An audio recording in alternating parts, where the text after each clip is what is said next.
Now we get to start what we're here for. This is Dee Warner.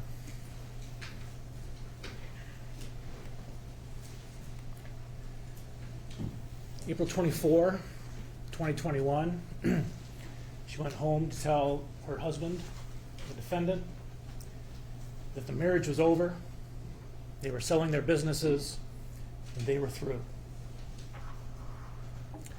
She was never seen or heard from again. August 17, 2024, over 3 years later, she was found in an anhydrous ammonia fertilizer tank, dead. How did she die? Well, the medical examiner examined her body. She had been strangled. She had blunt force trauma to her face and head.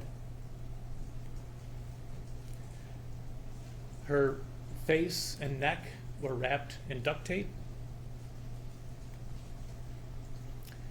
She was in her pajamas, wrapped in a tarp, welded into a tank.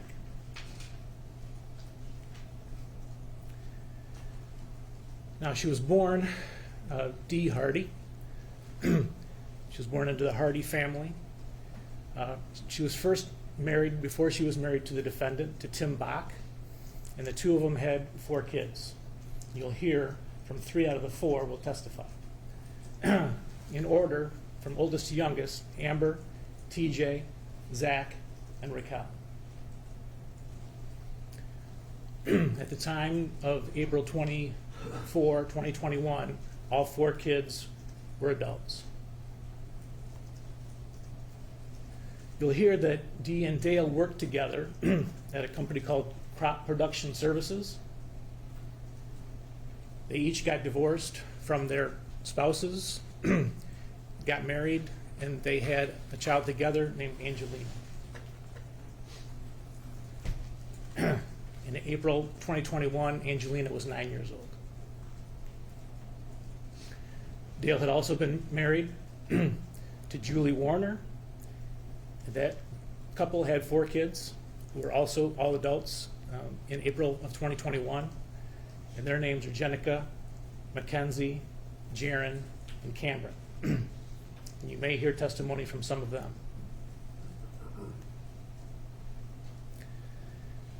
After Dee and Dale got married, they started a business or several businesses together at a farm that they owned at Munger and Carson Highways.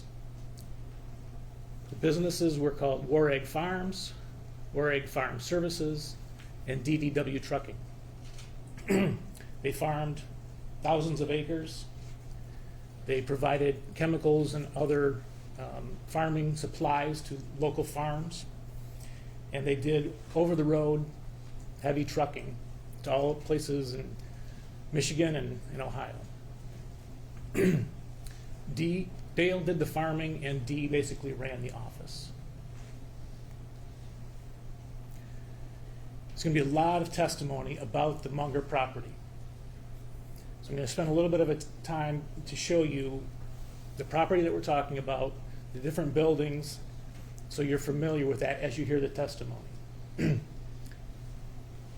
I understand that you're sitting far away, so I've blown this up as big as I could possibly do that. But you will get, for all these things that you're going to see, you will get physical exhibits as the witnesses testify. So you'll be able to hold those in your hand and see them up close.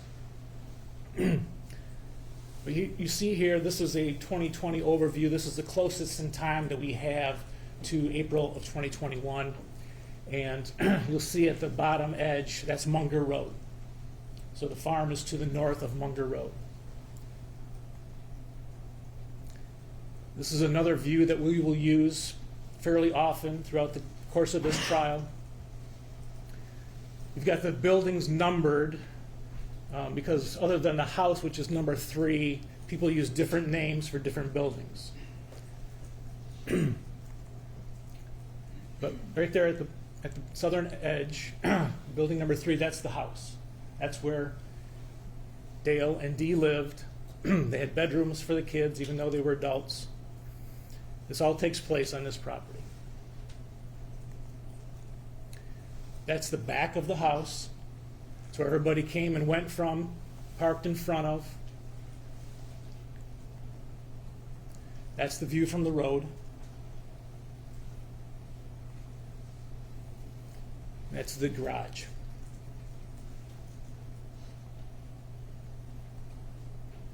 Okay, that building to the west, number 1, I'm going to refer to it as the old shop. There's several witnesses refer to it as the old shop. That's where the mechanic would work on the farming equipment and the semi-trailers. This is a view from the porch of the house, and you see that building. That's the old shop, just to give you an idea of the perspective and the distance between these buildings. That's a shot from inside the old shop.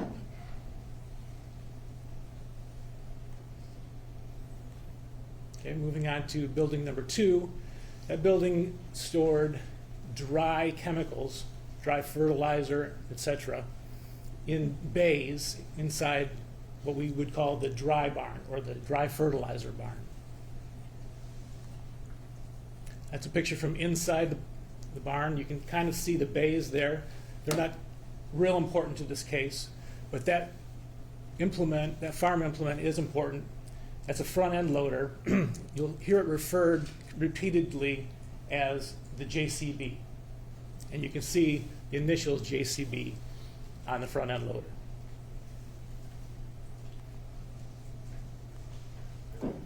Okay, the building facing north and south, that's building number 5. I know it's hard to see the numbers on these.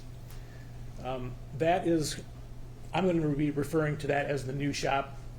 Several employees also refer to that as the new shop. There's a side view, and you can see these large overhead doors. So they had bays, so they could drive large farm implements and other machinery in there to get out of the weather or to be worked on.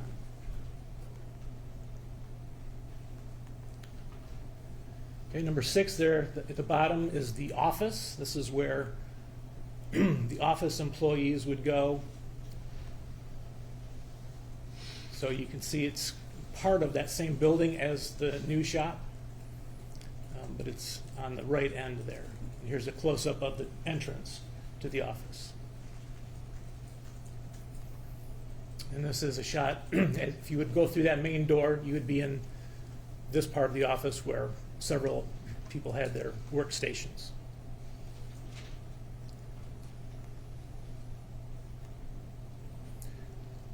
To the northeast, building number 7 is the building where the large sprayer would go in and be filled up with chemicals to then be applied to the fields. We'll be calling that the spray barn.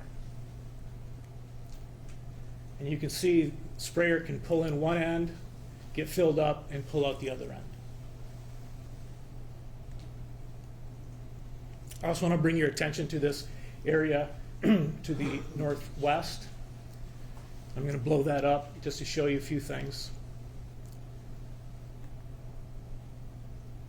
Right there in the middle, those 2 white tanks is where they stored the anhydrous ammonia.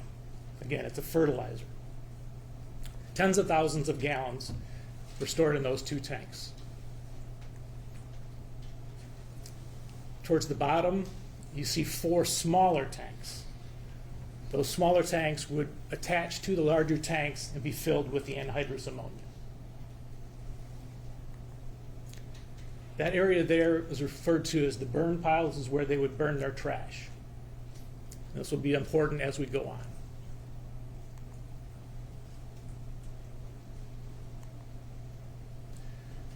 In that photo you can see, I know it's small, but there are probably a dozen more anhydrous ammonia tanks lined up close to the main mother bottle, as it was called. Now, you're going to hear about the surveillance camera system that they had on the property. And there are hours and hours and hours of footage from these cameras. And we're not going to put you through watching a week's worth of video. So what we are going to do is we've taken out what we think are the most important parts, and of course the defense can show you parts that they also think are important. But I want you to understand where the cameras are and what they show and what they don't show. So building number 1 is represented, the whole building in red, the old shop. Basically there's a camera inside that captures everything that's not behind a partition or a box or a truck or whatever. So that whole building is represented in red because that whole building, basically the inside of it, is under camera surveillance. The north part of the new shop is also got cameras on the inside. The shot I showed you of the inside of the office is also under camera surveillance. There are 3 outside cameras as well. So attached to the north side of the old shop, there's a camera looking north, and the arrows kind of represent the view that that camera captures. Another camera on the west side of the new shop, looking in a northwest direction as shown by those arrows. And then there's another camera on the east side of the office, and it's a fisheye lens, so it's kind of got a wide angle, but it kind of points towards the spray barn and kind of down towards Munger Road. So it's got that viewpoint. Now, you have a sense of the property. I'm going to talk a little bit about Dee and Dale's relationship, which the witnesses will testify was never good. Constant verbal disagreements over text, face-to-face, a pattern of stalking by Dale towards Dee, which I'll tell you more about in just a second. Extreme secrecy and distrust between the two of them. Some of the text fights that you'll hear about during this trial, and this is in the weeks leading up to April 2021. Here we have February 23, 2021, where Dee says to Dale over text, "I'm ready to move out and be done with this. You treat me as if I'm not worthy of anything. You want to be in control so that the other person is powerless. I'm not going to live like this." 2 days later, we don't even talk. We are just roommates.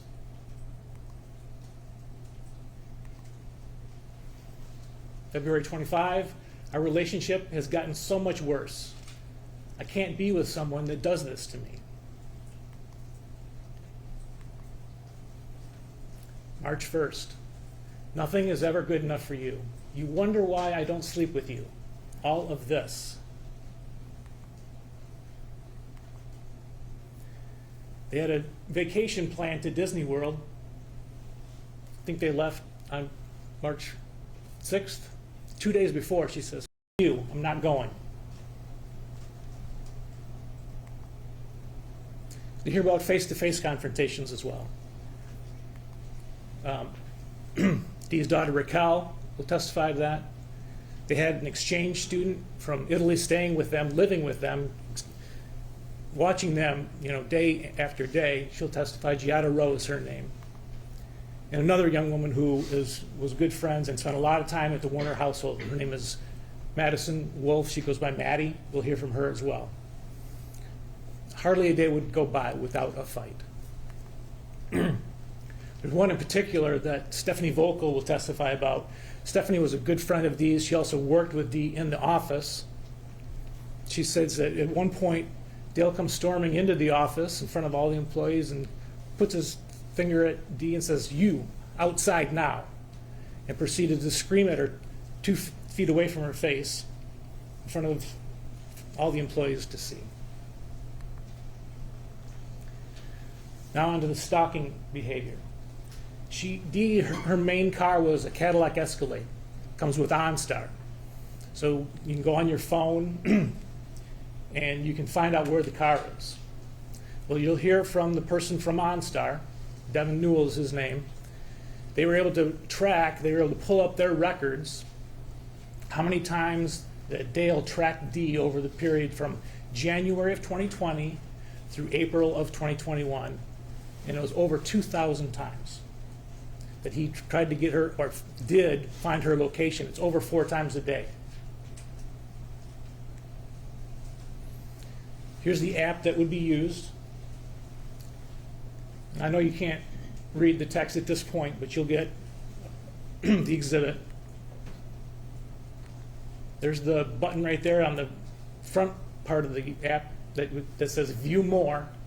From there, you go to the second page, which would be the More page, the middle page here. There's a vehicle locate option, and then you pull up a map, and it'll show you where that vehicle is. 2,000 plus times. She also drove a Hummer occasionally. That was also a GM product, but it didn't come with OnStar. His then son-in-law, Brian Bush, will testify that he wanted to track her in the Hummer too. And so he had Dale, had Brian buy off Amazon a tracker that could be installed in the Hummer.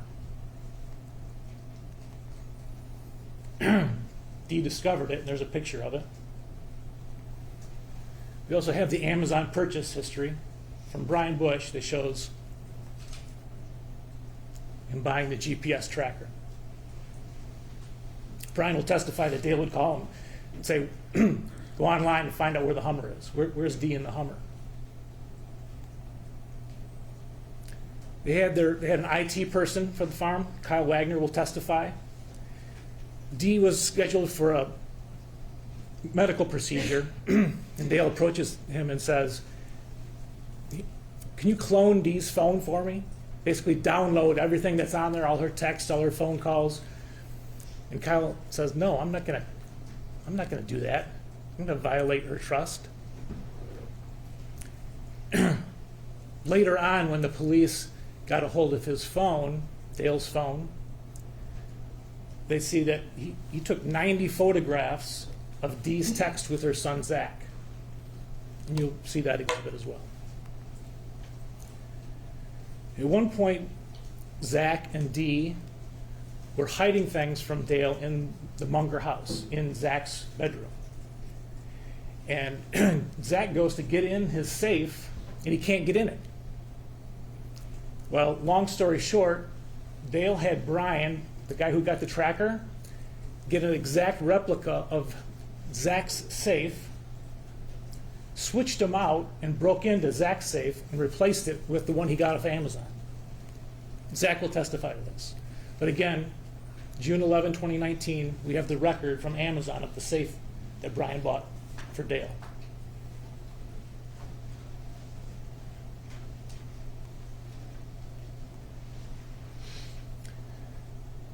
Last thing he did with Brian was to try to set up cameras in the living space so he could monitor Dee in the home. So here's the picture of the living room. I know you can't read this, but you will see this. At the bottom it says places for camera. And this text string had 3 photos. And here's another place he's suggesting for a camera. This is in the living space of the house. This is in the kitchen area. Again, place for a camera. So I think you're getting the impression here, the idea that this marriage had no intimacy, only secrecy. They didn't sleep together. They were just roommates. You're going to hear from Giada and Maddie that they would go shopping with Dee, and she would say, pretend these are yours. You carry them in the house. Or they would wait until Dale wasn't around to sneak them in the house. She kept her phone on her at all times. I mean, she was on the couch, she would have her phone. She would never let her phone be somewhere where it was just sitting on a table. She wanted it in her hand or on her person. She even locked her car when it was in the garage. She had her purse in the car. She locked the car in the garage in the house. All right, so now let's turn to the weekend of April 24, 2021. So Friday, there is a blow up with two employees. Two of the trucking company employees, the brothers actually, Todd and Terry Narick. And you'll hear more about this. It's not important right now what the issue was about, but Dee was at odds with both brothers at the end of the day on Friday. Saturday morning, Dee goes to her oldest daughter, Amber's house. Angelina, the 9-year-old, has spent the night there. Lena has a soccer game at 10:30 or 11, so Dee goes over to Amber's house to get Lena and take her to the soccer game. Dee comes back from the soccer game, sobbing, hyperventilating. What happened? I told you about the two brothers Friday night, Terry and Todd. Well, Terry, his girlfriend or his ex-wife is also named Terry. Terry with an I. While Dee was at the soccer game, she gets this text from Terry. And I'm not going to read you the whole thing, but here's the important part, about 2/3 of the way down. You're evil, nosy, miserable. Your own husband said you take Xanax because you're a mess. That's the truth he told me and Terry. This text, this betrayal, where she believes that Dale is telling the employees that she is on Xanax and a mess, sends Dee into a tailspin. So she goes back to Amber's house and she shows Amber the text. She can hardly talk. She's so upset. She's sobbing, she's hyperventilating. She goes right into the bathroom and throws up. She is so distraught. She tells Amber, I've had it. This is it. There's been talk of divorce over the years, and he's never gone through with it. No, this is the time. This is the last straw. So she says to Amber, we're getting divorced, we're selling the businesses. Later on that afternoon, this is when she's talking to Amber, it's about 1 o'clock, let's say. 4:30, 5 o'clock, she's talking to Raquel at the Munger house. She's back there. She tells Raquel the same thing. It's over. I'm ending it tonight. She arranges for the 9-year-old Lena to stay at relatives, at her Aunt Amy's, and so it's now just Dee and Dale at the Munger residence.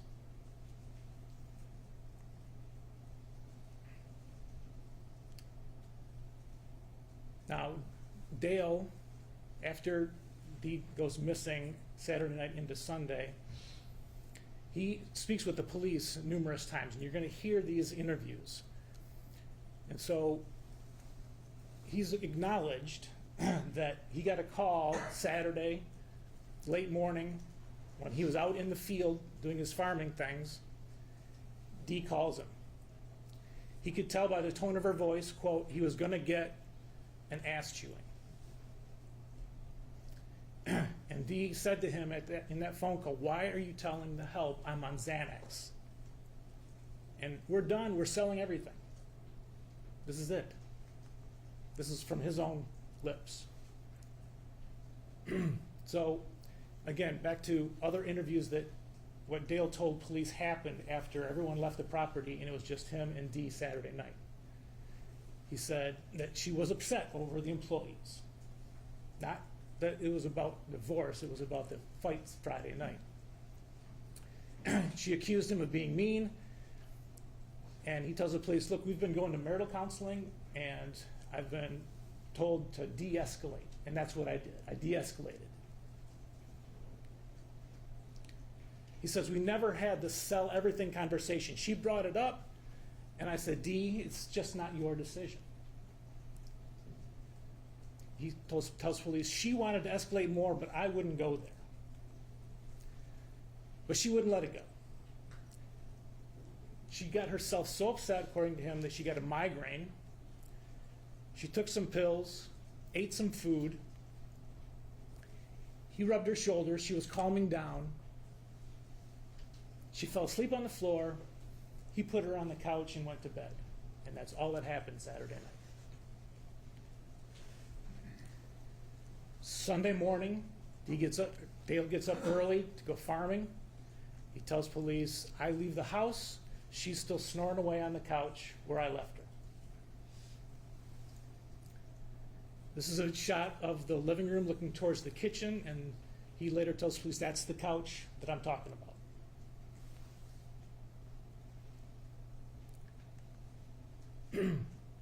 Seven o'clock, the surveillance cameras that I talked to you about earlier, they show him getting on the JCB.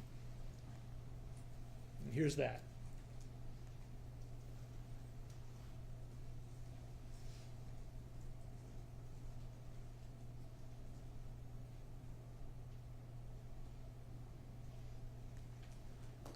So again, just to remind you, I know you don't have this memorized yet. We're talking about number 2, the dry fertilizer barn at the top, and the camera that you just saw was the camera off of building number 1, the old shop, pointing north. There's a blow up of that. There's the area that we saw the JCB in. You can see if that JCB had turned in front of the old shop, it would be heading right toward the house. Between the house, number 3, and the dry barn, number 2. Okay. He acknowledges that he drove the JCB up to the house. Okay. Sunday, later that day, witnesses will actually see the JCB tracks going up to the house. If you recall from the camera angles, there's no camera that shows that stretch from south of the dry barn to the house. So that it's not on camera, him driving up to the house. But witnesses will say, yeah, we saw the tracks, and Dale agrees he did drive up to the house. So the tire marks out front, so on Sunday, when someone comes over here and they see the tire marks from the JT, I'm sorry, I forget it, whatever the yellow one on the motor, up to the porch, you recall, I mean, you know, it's aggressive, the deep tried it, I mean, so do you remember, did you do anything? You did it for us the other day for trash. I told you, when I went out, you know, I forgot, I pulled on the JCB, I pulled over this way, I forgot something, I run into the house, grabbed it. I think I probably forgot my tool that I opened everything up with, so. You said you drove that over there, but you didn't say so. So I didn't ask you. Right, you know, I pulled out, and I shit, I didn't get this, I went and grabbed it, went back out, and then went back around. I opened everything up. Okay, you'll see the man in the orange shirt. That's Kevin Grucka, Detective Kevin Grucka is now retired. He was the lead investigator on this case for the first months or a year. So what does Dale say? That he was snoring away when he gets ready to spray. 7 o'clock, surveillance shows he's on the JCB, drives up to the house. Then when he was interviewed later by the Michigan State Police, they said, can you mark on a map where you drove up with the JCB? And he did. Here's the map they gave him. It's going to be impossible for you to see the X. Apologize for that. Couldn't blow it up any bigger than that without making it totally blurry. But that red circle, I added to this to show you that's where the X was, or is when you will see the exhibit. That's about as close as I can get it. And again, right there is the X. Okay, so we're looking at the back of the house, and basically right in line with that peak coming off the main part of the roof. All right, so you can see that same peak. You can see my blue X. That's not part of the photo. But essentially where the X was in the picture that Dale marked up when he was being interviewed by the Michigan State Police. All right, now I want to talk about the Hummer on Sunday.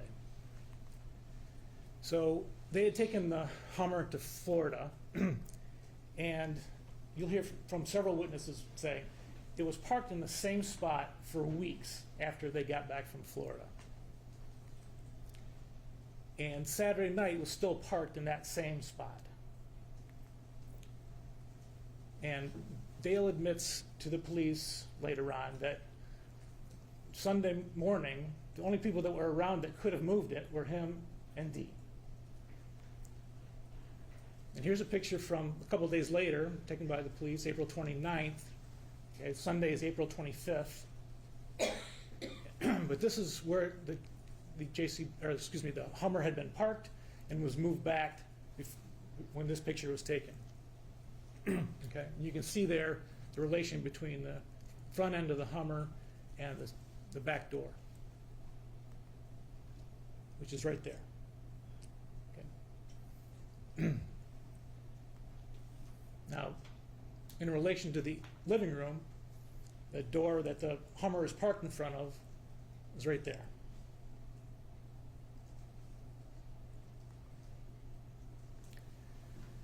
Again, back to Devin Newell and the OnStar records. They'll testify that at 7:08, okay, remember 7 o'clock, JCB comes up to the house. 7:08, Dale uses his phone to go on My Cadillac, OnStar, and unlock Dee's car in the garage. Again, just here's the app, and there's the unlock button right there. There's the garage door open. Again, this is a couple days later, April 29th, but that's where Dee always parked her Escalade. Okay. And you'll hear that Dee locked her purse in the car, but after Sunday, April 25th, no one could ever find it.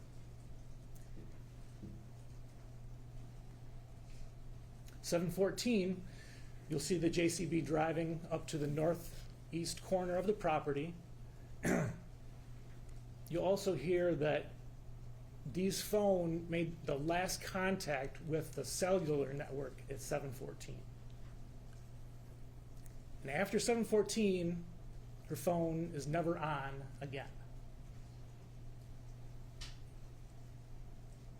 Its last location is on the Munger property. We know that because there is a cell tower to the north and another cell tower to the south, and we know the distance the phone was from each tower, and we can triangulate that the phone was on the Munger property. You'll hear from a witness that'll tell you that. 7:45, he gets in the sprayer, leaves the property to go spray a neighboring property.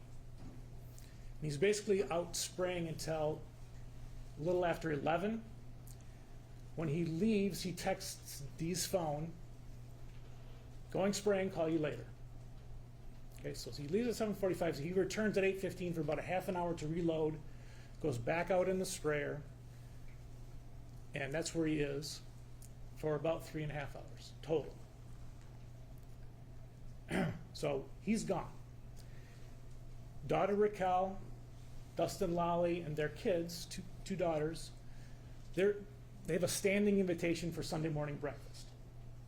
Okay, so this is not something that's prearranged. They just show up expecting Dee to be there, expecting to have breakfast with her. They come in the house, she's not around. Okay. Now remember, she was on the couch snoring when he left. 9:30, they arrived. She's not on the couch anymore, for sure. Both of her cars are there. This is odd. Where is she? 9:41, Raquel texts, where are you? No answer. So they eat breakfast, not really alarmed yet, just kind of curious, why isn't she here? Why isn't she answering her texts? She always answers her texts. But they go back to their house, and you'll hear that they live only maybe a mile up the street. But before they even go in, Raquel's like, I'm going to call her. And it goes right to voicemail. Again, that never happens. Dee's phone is attached to her, and she will always answer. So they return to the Munger property to say, okay, something's not right here. So Raquel, they come back. The Hummer is now up at the office, and so is the JCB. She'll testify that actually the Hummer was up at the office when they were there at 9:30 for breakfast. So she figured, okay, Mom's not in the house. They must be in the office arguing. So Mom's not answering. Let's go to the office, and just make sure that everything's okay. So you'll see 10:09. She appears on that office surveillance camera looking for her mom, and Dee is not there.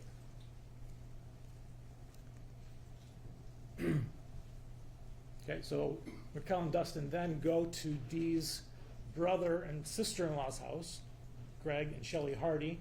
Again, they're all living within a 5-mile radius. This is like 2 miles down the road. First they go to an event center that Greg and Shelley have, and then they go to Greg and Shelley's house to see, is Dee here? No. Do you know where she is? No.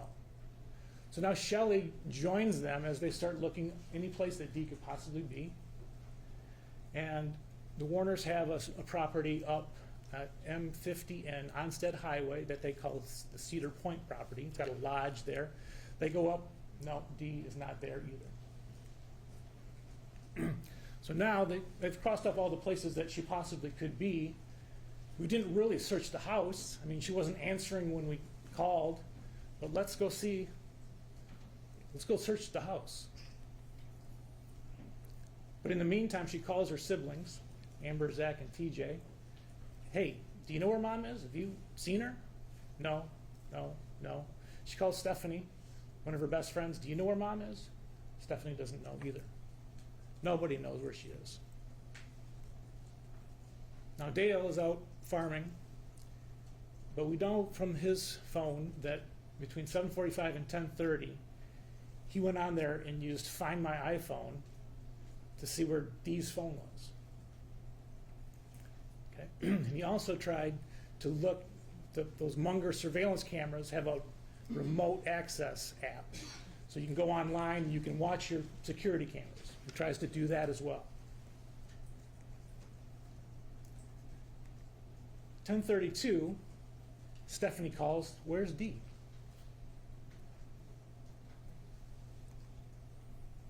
And his answer, well, when I left, she was sleeping on the couch. So Dale says, I'll come back. He gets back to the Munger farm about 11:20.